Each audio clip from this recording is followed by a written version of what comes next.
जरा मौसम तो बदला है मगर पेड़ों की शाखों पर नए पत्तों के आने में अभी कुछ दिन लगेंगे। बहुत से जर्द चेहरों पर गुबारे गम है कम बेशक, पर इनको मुस्कुराने में अभी कुछ दिन लगेंगे। सुनो नरेंद्र, अब जुमलेबाजी छोड़ दो।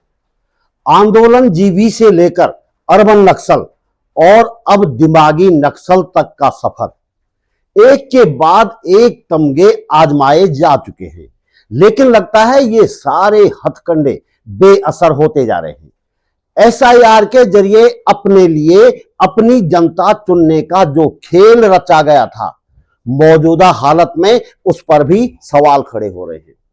और लोगों को अनपढ़ रखकर उन्हें अपनी मर्जी से हाँकने का सपना, वह भी धूल में मिलता दिखाई दे रहा है, क्योंकि जैन जी के बाद अब जैन अल्फा मैदान में उतर चुका है।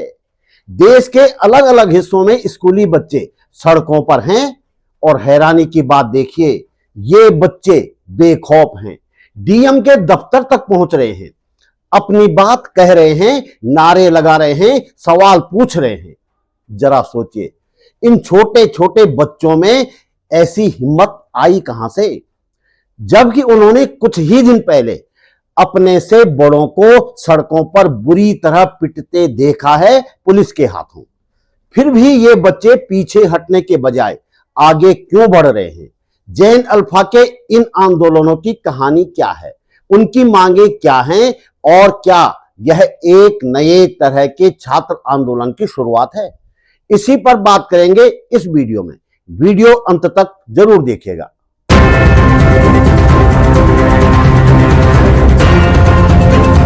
नमस्कार, बात बोलेगी चैनल पर आपका स्वागत।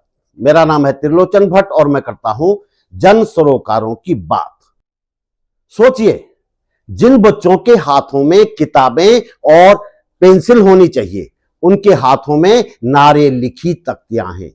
जिन बच्चों की आवाज कक्षा में कविता, प्रार्थना, सवालों के उत्तर की होनी चाहिए, वही आवाज अब सड़कों पर नारे लगा रही है।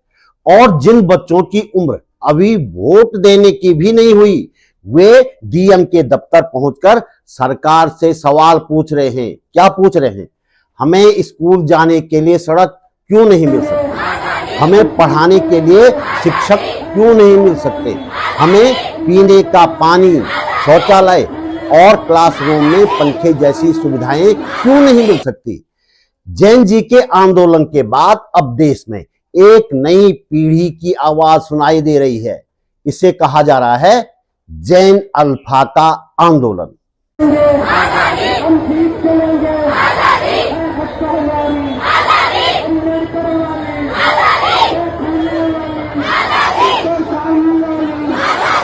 यह आंदोलन किसी बड़े राजनीतिक मुद्दे से शुरू नहीं हुआ है।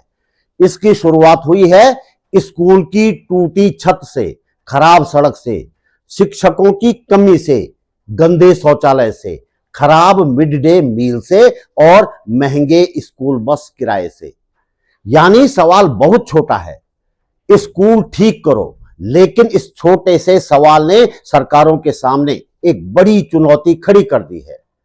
12 अगस्त को उत्तर प्रदेश के हमीरपुर जिले के चंदूपुर इलाके में स्कूल के बच्चों ने करीब 5 किलोमीटर की पदयात्रा की। हाथों में तिरंगा था, मंजिल थी डीएम का ऑफिस, मांग थी स्कूल तक पक्की सड़क। बच्चे कई घंटे प्रदर्शन करते रहे। यह सिर्फ सड़क की मांग नहीं थी, यह सवाल था कि अगर सरकार बच्चों को स्कूल भेजना चाहती है तो स्कूल तक पहुंचने का रास्ता देना भी सरकार की जिम्मेदारी है कि नहीं। और यही इस आंदोलन की सबसे महत्वपूर्ण बात है। बच्चे कोई असाधारण सुविधा नहीं मांग रहे, वे ऐसी चीजें मांग रहे हैं जिन्हें किसी भी सामान्य स्कूल की बुनियादी जरूरत माना जाना चाहिए।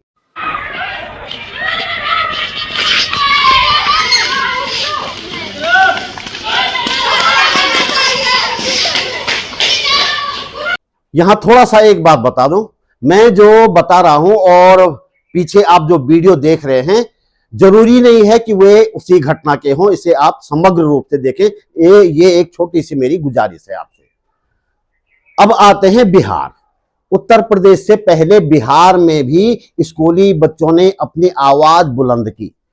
गया में करीब 50 छात्र छात्राओं ने एसडीएम ऑफिस तक मार्च किया। उनकी मांगों में क्या था? पीने का पानी, शौचालय, क्लासरूम में पंखे, बिजली, स्कूल यूनिफॉर्म, बेहतर मिड डे मील और पर्याप्त शिक्षक। बच्चों की शिकायतों की ये सूची ऐसी है जिसे पढ़कर सवाल उठता है, क्या ये सचमुच 21वीं सदी के भारत के स्कूल हैं? बच्चों ने यह भी समझ लिया है कि सिर्फ स्कूल में बैठने से शिक्षा नहीं मिलती, शिक्षक चाहिए होते हैं, क्लासरूम चाहिए होते हैं, बुनियादी सुविधाएं चाहिए होती हैं और सुरक्षित वातावरण चाहिए होता है। आप लोग हमें बताया प्रिंसिपल साहब कहते हैं कि मैं टीचर पैदा करूं। जब वो कहते हैं इसी तरह मैं खुद नहीं कह रहा हूं, कई छात्र। राजस्थान में अलवर के जोधावास इलाके में सरकारी स्कूल की जर्जर हालत को लेकर छात्रों ने प्रदर्शन किया। रिपोर्टों के अनुसार स्कूल की छत का एक हिस्सा गिर गया था, जिसमें कुछ बच्चे बाल बाल बच गए। यहां बच्चों की मांग थी स्कूल की नई इमारत बनाई जाए और अस्थायी शिक्षकों की नियुक्ति की जाए। बच्चों ने स्कूल का गेट बंद किया और नारे लगाए। यहां सवाल सड़क का नहीं था, यहां सवाल था क्या बच्चा ऐसी इमारत में पढ़े जिसमें कभी भी हादसा हो सकता है। कि मजाक बना रखा है स्कूल को। ना इसमें बैठने लायक एक भी कमरा है। कितने कमरे मैदान है, सब एप्लीकेशन दे दिया, कोई सुनवाई नहीं की गई। 4 साल हो गए खाते हुए। कलेक्टर को मैंने खुद अपने लिखित में कागज दिया, अभी तक कोई कार्रवाई नहीं की गई। मध्य प्रदेश के सिरोंज से आई कहानी थोड़ी अलग है। यहां छात्राओं ने निजी बस ऑपरेटरों द्वारा स्कूल बस के किराए में बढ़ोतरी का विरोध किया। किराया 10 रुपए से बढ़ाकर 25 रुपए करने की कोशिश की गई थी। छात्राओं ने विरोध किया, प्रशासन सक्रिय हुआ और आखिरकार किराया वापस 10 रुपये कर दिया गया। यह घटना बहुत महत्वपूर्ण है क्योंकि यहां बच्चों ने सिर्फ शिकायत दर्ज नहीं की। सिर्फ ऐसा करते तो मांग पूरी नहीं होती। उन्होंने संगठित होकर अपनी मांग मनवाई और यही शायद जैन अल्फा की सबसे बड़ी विशेषता बनती जा रही है। महाराष्ट्र के रायगढ़ में स्कूली छात्राओं ने अपने इलाके की टूटी सड़क की समस्या सामने लाने के लिए खुद वीडियो बनाया। उन्होंने खराब सड़क दिखाई, समस्या बताई और सोशल मीडिया के जरिए उसे लोगों तक पहुंचाया। आपण आज आलेलो आहोत कोंदुडे गावाच्या रस्त्यावर। तर आमची रिपोर्टर ज्योत्स्ना तुम्हाला या रस्त्यांबद्दल काय सांगेल? तर मी सांगणार आहे आपल्या कोंदिवडे गावाच्या रस्त्याबद्दल। कल यानी 16 अगस्त को मेरठ में छात्राओं का एक समूह तिरंगा लेकर डीएम के ऑफिस पहुंचा। मुद्दा था बारिश के दौरान रेलवे अंडरपास में जल भराव होना। पानी भरने के कारण बच्चों की पढ़ाई प्रभावित होती है और स्कूल पहुंचना मुश्किल हो जाता है।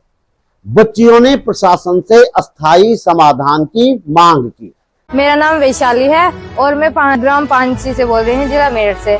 मेरा आपसे यही निवेदन है कि हमारे रेलवे ट्रैक के नीचे बना अंडरपास, जिसमें बहुत अधिक मात्रा से पानी भर जाता है। स्कूल के बच्चों को आने जाने में बहुत ही कठिनाई होती है और उसमें ज्यादा पानी होने के कारण सांप भी तैरने लगते हैं, जिसके कारण बच्चों को बहुत ही परेशानी होती है। और अब सबसे ताजा तस्वीरें देखिए, आज की ही है यानी 17 अगस्त की। उत्तर प्रदेश की राजधानी लखनऊ में भी बच्चे सड़कों पर उतर आए हैं।